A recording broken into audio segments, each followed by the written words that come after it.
Dick riding is a serious problem that 1 in 4 people and 1 in 3 men will succumb to at some point in their lives.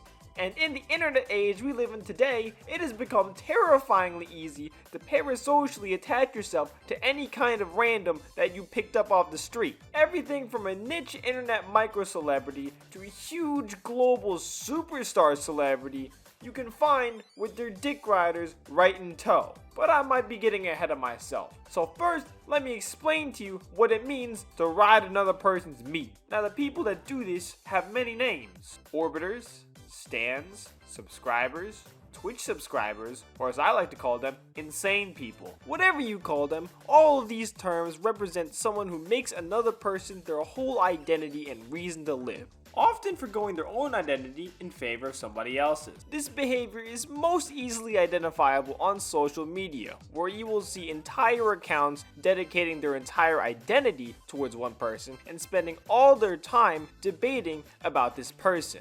People will place their entire mental well-being in the hands of some random famous person that does not know that they exist. This valiant warrior will spend long hours fighting pointless battles on the internet arguing about this person's honor, because an attack on their idol is an attack on their own character since they have no character of their own.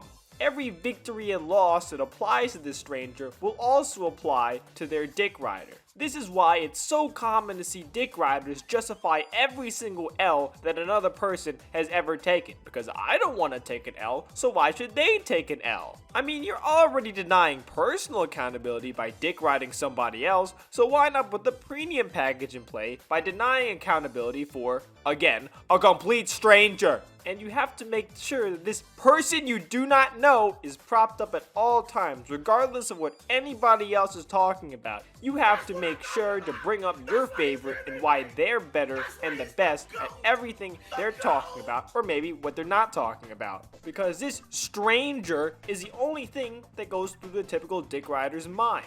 And they notice that normal people do not think about this person on a daily basis, on an hourly basis, on a minutely basis. In their eyes, this is wrong and needs to be rectified immediately. So they have to constantly start inserting this person into every single conversation they have so that everybody around them knows that this person who does not know them is the pinnacle of human achievement. But the real interesting part is when worlds collide. Because these dick riders, out of necessity, do not exist in isolation.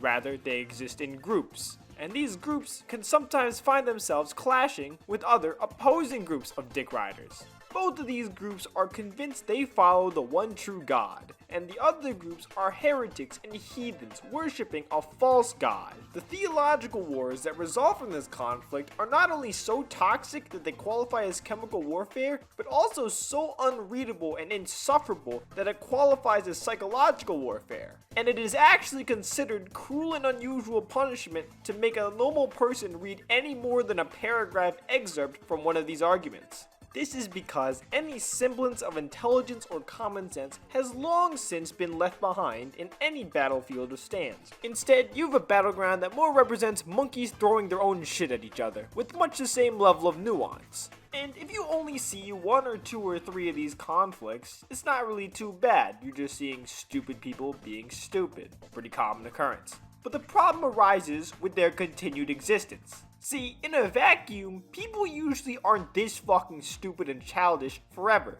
It might take a month, or a year, or a decade, or multiple decades, or maybe even a century. But eventually, most people grow out of being a shit-flinging monkey attached to a public persona. The problem is, for every single one of these people, there are 5 more people recruited into the satanic death cult known as extreme dick riding. I don't think I need to do the math for you to tell you where this is going.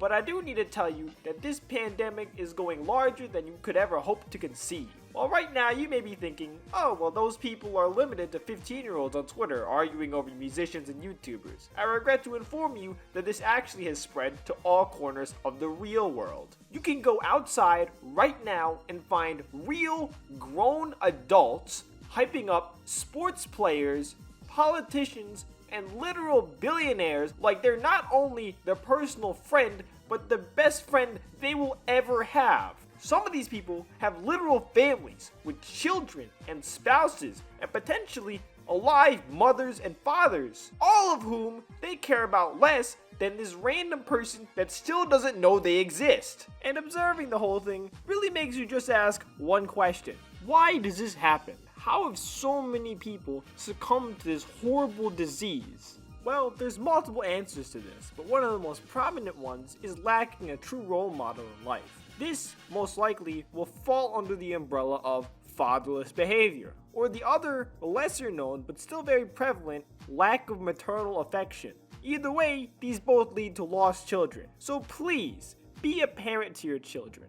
Not because of any moral obligation or anything, but because I'm super fucking sick of having to go onto any social media website and look at the opinions of 12-year-olds with 20,000 followers. First of all, no 12-year-old should be on the internet like that. And second of all, it should have been me, man. I need that clout. Like and subscribe if you agree. But anyway, another reason why dick riders exist is because these people don't have lives, so they latch on to other people's lives like a tick. Now, this doesn't mean that dick riders don't all have lives. In fact, a lot of them do. This makes it even sadder when you see them throw away this life in order to constantly follow around a person that, again, does not know who they are. So for the sake of my own sanity, I will continue to tell myself that these people have no lives to throw away. But not to worry, I'm not the only one being deluded here, because a lot of these people seem to think that if they dick ride hard enough, they will be able to not only meet their heroes, but become friends, or even more than friends, with the person they keep following around like a complete leech. And like a parasite, sometimes these people will try to camouflage themselves by actually acting like they are already friends with the person they idolize. But this disturbing level of parasocial attachment asks of one question. What do these people do when their idol dies?